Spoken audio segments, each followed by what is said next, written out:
Women Taking the Lead, episode 146. I always think and even speak loud to myself all the things I'm grateful for today. It's quite many, actually. Once we start thinking all the good stuff we have in life, you realize we have a good life.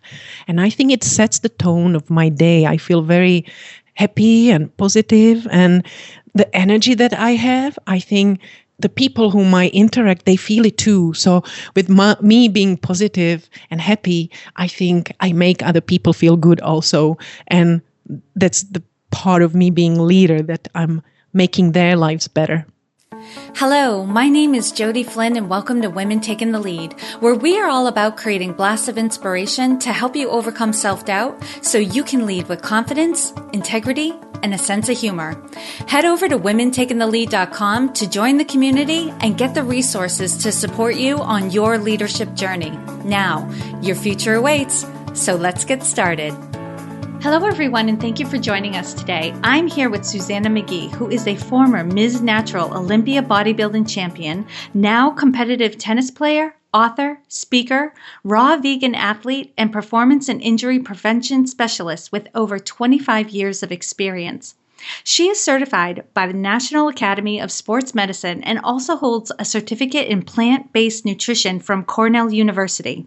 She is an author of Tennis Fitness for the Love of It and The Athlete's Simple Guide to a Plant-Based Lifestyle. Suzanna, I am very intrigued and excited to be chatting with you today. Now, that's just a little intro for everyone who's listening, but tell us more about you and your own humble beginnings. I was born in Czechoslovakia, the communist Czechoslovakia, 50 years ago. And it was quite interesting time over there because we didn't have any freedom to speak, freedom to travel. And I managed to escape after 20 years, got my master degree in computer science and moved to Sweden. Lived there for 10 years. Long story short, I got another degree in computer science, and my passion always was athletics, being athlete and teaching people athletics and fitness. And I was doing it on the side of my computer science job in Sweden and enjoyed it and lived just beautiful life. Was skiing, had a nice house, and then I discovered Venice Beach, California. I came on a vacation and I spent one afternoon in Venice Beach, and all these sunshine, music, people dancing on roller skates, happiness. I was like, wow. This is the life I want to live. So I returned to Sweden. In 6 months, I just finished everything nicely and cleanly. I sold my house. I quit my job. I finished all the classes I was teaching at the university. And I moved to Venice Beach. I had one bicycle, one bag.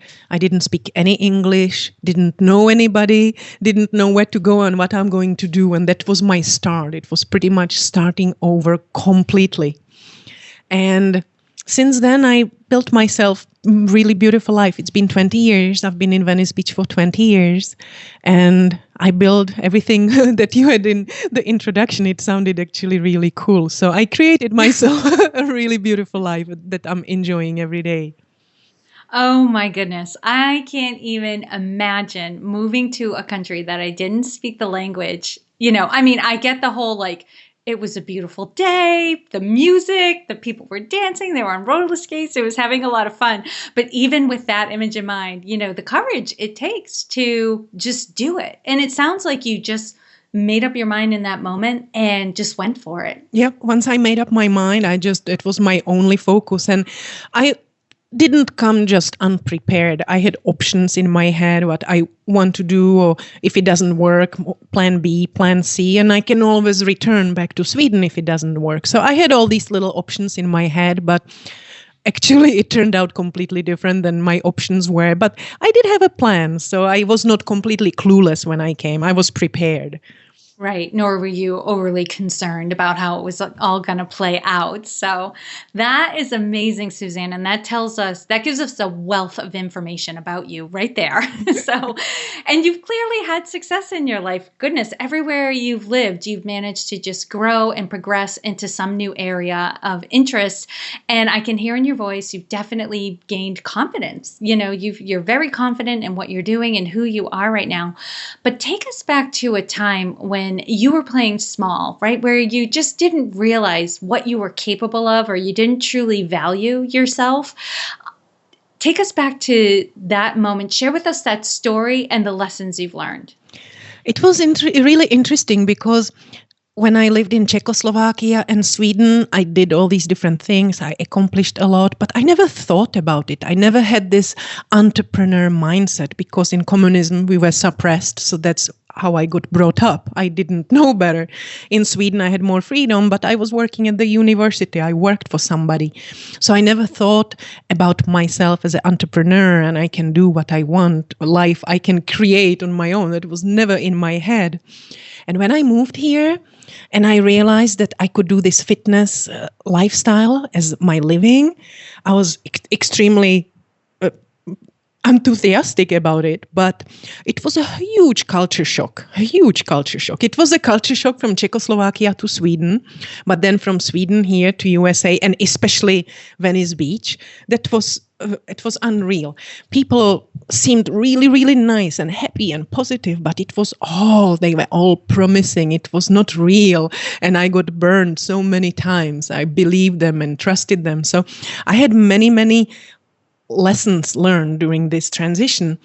But what was also interesting was that even though, like you mentioned, I accomplished a lot, I never really thought about myself that I have accomplished so much. I was just doing it, learning. I enjoyed myself. And I never thought that I'm special just because I have done all these things. And I had a client, a fitness client, who also became my mentor eventually. And he was always telling me, Suzanna, you have to get certifications. You have to have paper for what you know. You have to have those letters behind your name. And I was always arguing with him. No, you know what? It's important. I know what I know. I have this knowledge. I constantly learn and learn new things. And I know what I know. I was very hard-headed. And he said, no. People have to know what you know. And we were going back and forth. And then eventually I surrendered and I realized he's right. So all these things that I already knew, I started to get certification, so I have it on the paper that I know. And then I realized, man, I really know a lot of things, different fields, different experiences. And that was then when I realized that I am a little bit different. I come from Europe. I'm 6 feet tall. I'm very athletic. It's like everything about me was different. Until then, I saw myself just like everybody else, but he made me more aware.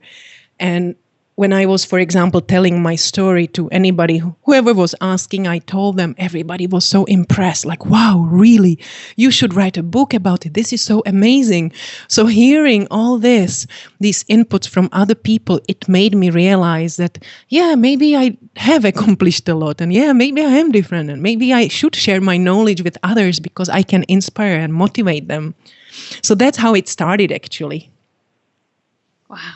My goodness, such a journey you've come from. And, what I heard in what you were saying was the lessons you learned were that it was taking other people to acknowledge what you knew and what you were capable of, that you didn't realize it until you actually started those certification programs and realized probably that you were way beyond, way more advanced than what the certificate was actually saying you were capable of. How do you apply that in your life today? It gives me a little more confidence. Before I was not even thinking about confidence. Do I have it? Don't I have it? I guess I always had these. We all have fears when we start something new, but somehow I had them deep inside, but I never was thinking about it. Now I am more in touch. So I know when I start something new, okay, maybe I'm a little bit scared, but hey, I've done it before. I always overcame it. Always turned out great. So let's just go and do it. Yeah. It's amazing when you've kind of been, so to speak, been through the fire before, you realize that you don't die from it. It always turns out okay. You learn a lot. And if you can just breathe your way through it, it's fine. Yeah, absolutely. And with, like you mentioned, with those certifications, I, like you said, that whatever, if it was for 2 years, studying 2 years, I did it in 2 months. In Sweden, when I moved to Sweden, I went to school and I was supposed to do the program in 2, 3 years. I did it in 6 months. So everything I jumped into, I actually did much faster. I become obsessive and I go for it. And I guess all the knowledge, once you have knowledge, it's like a big net in your head. And the more you put in, it sticks there a little bit better. So the bigger the net is, it sticks easier. So with all those years and always doing new things and always experimenting, it all just led to it that it is much easier. And it really showed. And I always have to remind myself, because I still feel, yeah, okay, I won Miss Natural Olympia. Okay, that was my personal journey and I don't think about it. But then people are, oh, wow, really? That's amazing. So I always have to remind myself, yeah, you know what? I guess it is amazing. So I have to give myself these mental notes, because I guess it is impressive. I just moved on the next thing and I tend to forget. So it's good for me to remember, because again, it can motivate people. Right. It's another accomplishment that gives you credibility. Yes. Too. I mean, you're capable of all these things, but when people see the certifications and the accomplishments, they think in their head, she knows what she's talking about because she lives it. Right? That's amazing. Now, Suzanna, share with us a time in your journey when you had a wake-up call. Take us back to that moment and share with us the steps you took that led to your success. It was maybe, I was already here in USA and I was doing my fitness training, and I got eventually certified to become a little more advanced fitness coach. I was a performance coach for tennis players and injury prevention specialist. And I helped so much. Those people whom I train, they got so helped so quickly, and I was impressed even myself how great it works. So I decided I would like to share this knowledge with more people, write a book, speak. And then always in my head I had this little voice, but hey, you know what, English, it's not my native language, it's my sixth language, and I know the grammatical mistakes I make, I'm very aware of them. I just don't know how to say things sometimes, but I hear it, it's wrong. And I'm thinking, oh no, I don't know, I probably shouldn't write a book. That was that little fear that because English is not my language, maybe I shouldn't write it. And then I started to write a blog. I thought, well, at least I will start a blog and I can share my knowledge like that. And again, people and some of my really precious clients, they were like, this is so amazing, you should write it in a book. And then I realized, you know what, I'm going to do it in my book. This is my voice, that's how I speak. I don't say the particles or the, sometimes I forget it. So sometimes it's missing. Hey, this is who I am. So I got suddenly confident that I'm different. This is my voice. My English is not perfect, but that's what makes me special. I'm giggling, I'm happy, and this is my accent. And once I realized that, I just started to write. And then I was giving speeches, accent or not accent, this is who I am, and I cannot really change that. And then I realized that's why people like me. They like all this about me. So I decided I'm just going to spread my knowledge with my voice. And again, inspire people. You can write a book even though English is not your language, or you can speak even maybe you don't feel confident as a speaker. That's the message, and that's the people whose life you can change. That's what counts.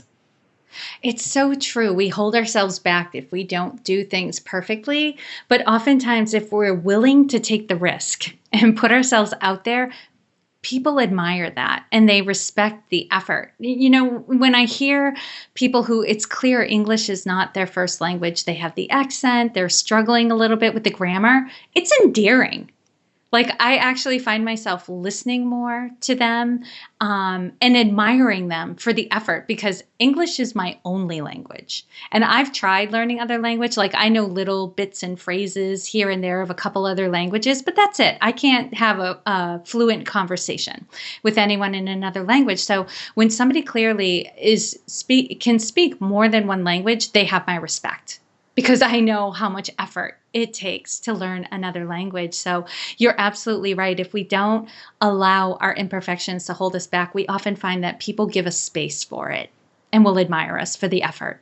I think so too, because they can also connect, because they also often feel they are not perfect. They know about their all imperfections. And when they see I have them too, it's easier to connect because if I would be perfect, they would think, oh, maybe I cannot achieve this because, oh, she's so perfect everywhere, right? It's hard to achieve. So me not being perfect, it's like, hey, that's how we all are. We have different strengths and different weaknesses, and we just will work with it. Nice. And Suzanna, what I want everyone to get, this is one of my favorite questions that I ask people, because I think it's so important for everyone to understand that, we all have different leadership styles, and that's a good thing, right? We all contribute in different ways. We have different personalities, different strengths, different backgrounds, things that, like you said, that make us unique, that we bring to the table. So Suzanna, how would you describe your leadership style? I think it's like very simple in my case. I always lead by example. That was always my thing. And at first, I didn't even realize I'm a leader. I was doing my thing and I was inspiring people, but I was not really aware of it until, again, other people, they said, oh, you are a Leo. You are a born leader. I was like, oh, really? And then next one, oh, Leo, oh, you are the leader. And then I was thinking about it. And then I realized everything I do, I go with it with passion. I handle that thing, master that thing. And meanwhile, I got all these people whom I inspired on my journey. And I'm actually leading them toward becoming better, becoming stronger, becoming healthier eaters. So it's been always like that. And all my life pretty much is a series of projects, experiments. I always experiment on myself. If it was a new diet or new training program, I want to believe it, but I don't want to believe it. I'm entering with open mind. I try it on myself, and then I can make a decision. So everything I do is a big experiment, and through my journey of life, of all these experiments, some of them worked amazingly great, and I adopted them as my new lifestyle. So I did motivate all the people who are around me. I motivate them to transition to similar good thing, whether it was training or eating. So definitely leading by example. Yes, I definitely get that in your story. And I'm also hearing a slight transition where you're leaning into leading by sharing your story as well, because you're writing more books and you're speaking, doing public speaking as well. And that's incredibly inspiring for people. Yeah, I believe that. And it was with me too. When I learn something new, I always look at those people who already done it or who are really good. And then when I see how they did it and that they did it, I'm thinking, okay, if he can do it or she can do it, I can do it too. And that's, I believe too, if people see that I can do it and maybe I struggled and I still did it, that gives them the motivation. If she did it, I can do it. And that's what I love. I love that. And Suzanna, what's the biggest leadership or business challenge that you're faced with right now? My business challenge, maybe to get my message out there to more people. And I have decided that I want to do this public speaking more because that can really deliver my message a lot. And I have this little aversion to traveling. I have traveled a lot. I traveled across the continents and all that. And now my lifestyle, I have this dog at home whom I cook food for, and I'm one-woman business, and I don't want to leave my clients hanging. So I realized I really don't want to travel. And deep inside, I really don't want to travel. So I realized if I'm a public speaker and I need to move, I need to go to different places. So I'm a little bit split here because I do want to speak, but I don't want to travel. So I have to figure out a little bit different approach. And for example, sharing my knowledge like this with you on your podcast, it's a great way to inspire people without me needing to travel. So this is my little challenge right now, to figure out how to inspire people, but stay home. I think you're doing well so far. And what is one thing that you're working on right now that you're really excited about? This is going to be maybe a little weird for you to hear. I have different projects. I always have some mental project. I'm learning new things. And then I have physical projects also. And first it was bodybuilding, then tennis. And now, just a few months ago, I have decided I am going to learn pole fitness. So that's like a pole dancing, but it's not the exotic dancing or, the strip club, but it's more as a fitness, like gymnastics and dance, and you all do it on the vertical plane. It's extremely beautiful. It's extremely impressive. And oh my God, it is so hard. Just hanging. When first time I was grabbing the pole, I was hanging there like a spinning sack of potatoes sliding down. The gravity was like 10 times stronger than anybody else in the room. And I have decided this is really difficult. And here also, so I decided, well, I have to master this. This is beautiful and I have to do it. So I'm extremely obsessed about it. And here is another thing about the leadership that we were just talking about. Like I said, I'm 6 feet, I'm 160 pounds, I'm 51 years old. So all this could be taken as a disadvantage. There are no tall gymnasts. There are no female gymnasts who are 6 feet. Plus I'm heavy also, and I'm thinking, oh man, can I really do this? And fighting, I have fears, hanging up and down. I'm scared. I'm 51 years old. Now, how about if I fall off that pole? So it's bringing all these different emotions in me. And I'm searching on the internet looking for tall people, tall women who are also heavy, who do this just because they can become my motivation and inspiration. Because if she can do it, I know I can do it. And I actually found a few, not too many, maybe 2 or 3. But hey, even 1 is good enough. So This is this big project for me, how to really overcome fears. I, for example, all my life wanted to do a handstand and I was so scared of it. So always procrastinating. Oh, I can do it next week. I can start learning later.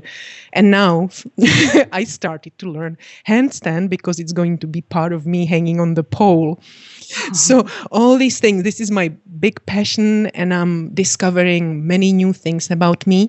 But one thing I have discovered, and you mentioned this, that was your few sentences in the beginning when you said that you have a big obstacle and then you push through and then you suddenly are able to do it. This happened to me. I had my first day. I'm writing a journal. So I have a 100-day journal to do this fitness. And on my first day, I decided I'm going to do 50. I will hang on the pole and I will raise my legs 50 times to train my abs. And I'm thinking, oh, I'm athlete. I'm strong. This is easy. The first one, I couldn't do even 1. I was like, oh my God. And I told myself, 50, how am I going to do? But being competitive with myself, I somehow did it. 1, took a break, another 1. This was a huge obstacle. And next day, guess what? I hung on the pole and I could do 10 in a row. My body somehow figured it out. And I was just writing it in my journal and I was thinking, this is just like in life. You have a huge obstacle. And if you just figure out how to push through and do it, it feels difficult. Next time, if something similar happens, it's going to be maybe just a little irritation. It's not going to be even obstacle, maybe inconvenience. And the next time, eventually, you just adopted it in your life and you don't even feel like it's an obstacle. So the physical and the life always go hand in hand together. And it's a big revelation for me too. Even though I knew it, now I'm even more aware of it. I love that story, Suzanna. I can definitely relate. And you're inspiring me to want to try handstands because I have the same issue or fear that you have around being upside down. I've never been able to do cartwheels or handstands because I lose my place of where I am and then I start to freak out because I don't know where I am in space. And so I just got inspired to start practicing doing a handstand. It is something I would love to be able to do, but I'm inspired by how you go after things that you don't know or that you're afraid of and, take it on because it's just the next horizon for you. Like it's not that big of a deal. It's just something you're not able to do now. So let's just give it a go. I love that. All right, Suzanna, now I'm going to do a quick leadership roundup. So tell us, what is one practice you have that helps to make you a better leader? I think it's, I'm grateful for what I have in my life. Every morning when I wake up, I take my dog to the beach for a walk. And as I'm overlooking this beautiful ocean in Venice Beach, it's all empty. I always think and even speak loud to myself all the things I'm grateful for today. And it's quite many, actually. Once we start thinking all the good stuff we have in life, you realize we have a good life. And I think it sets the tone of my day. I feel very happy and positive, and the energy that I have, I think it radiates out of me, and I think the people whom I interact, they feel it too. So with me being positive and happy, I think I make other people feel good also, and that's the part of me being leader, that I'm making their lives better. I love that. And what is one book that you would recommend to a woman to help her develop her leadership? Maybe this is not really a leadership book per se, but it's the book called Miracle Morning by Hal Elrod. Have you read it? I have. Yes. It's excellent. Yes. And that's the thing. And that's part of it, my gratefulness in the morning. You just get up in the morning and you do things for yourself before you react to all the other things, your emails and text messages and your family that wakes up. You just do all the good things for yourself. Affirmations, gratefulness, write the journal, do little exercise, maybe a little meditation. And I think if you are very happy and comfortable with yourself, then you are also a better leader because it comes from inside. So you don't follow really any rules of leadership, but you are the leader who you are inside. You have your own style, and by being happy with yourself, it will come out naturally. Amen. I love that. I'm saying I love that a lot. I'm recognizing that. I really like everything you're saying. So, and for those who are listening, if you're getting sick of me saying I love that, I'm sorry, but I'm talking to Suzanna right now. So, and Suzanna, what advice would you give your younger self? Oh, maybe I've been always different. Even when I was little, I was already tall. And being a young girl and being super tall, I didn't like it. All the boys were shorter. So I've been always different, and I was not enjoying it always so much. And now I realize that being different is actually really good because people remember me. They remember me well, and they can be motivated by me that I can accomplish things, even though, like I said, maybe I'm too tall, I'm too heavy, I'm too old or something. So my advice to myself would be that I should cherish that I'm very different. And, what really struck me there is what makes you different is what makes you memorable. Yes, that's so true, right? Yes. And share with us a success quote or a mantra and why it has meaning for you. I really believe in small daily actions. Whatever your goal is, whatever you want to accomplish, just take action on it every day, even if it's 5 minutes or just one little thing, because all these daily actions, they will compound over time and they will create huge, huge results.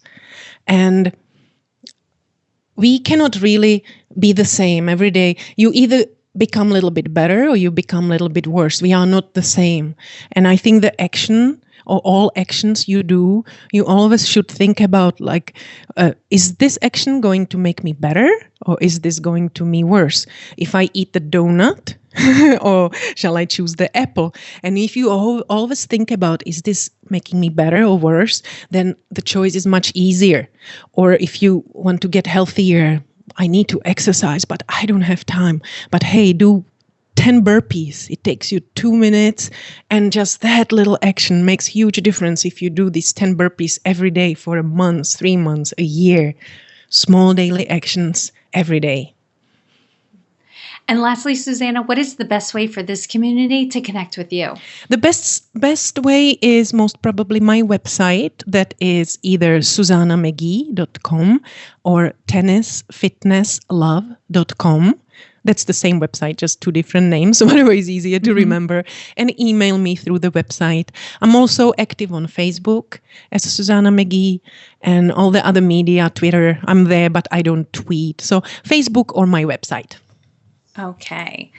And for those of you listening, you know you can find all the links and resources shared by Suzanna in this episode at womentakingthelead.com. There will be a blog post that accompanies this episode. And Suzanna, thank you so much for taking the time to inspire and enlighten us. We are all better for having met you. Thank you so much. It was my pleasure. Thank you for joining me on Women Taking the Lead. Are you ready to take the lead in your own life but need some support? Head over to womentakingthelead.com/contact to introduce yourself. And to strengthen you on your leadership journey, I'd like to send you off with a quote from Marianne Williamson. Our deepest fear is not that we are inadequate. Our deepest fear is that we are powerful beyond measure. It is our light, not our darkness, that most frightens us. We ask ourselves, who am I to be brilliant, gorgeous, talented, fabulous? Actually, who are you not to be? You are a child of God. Your playing small does not serve the world.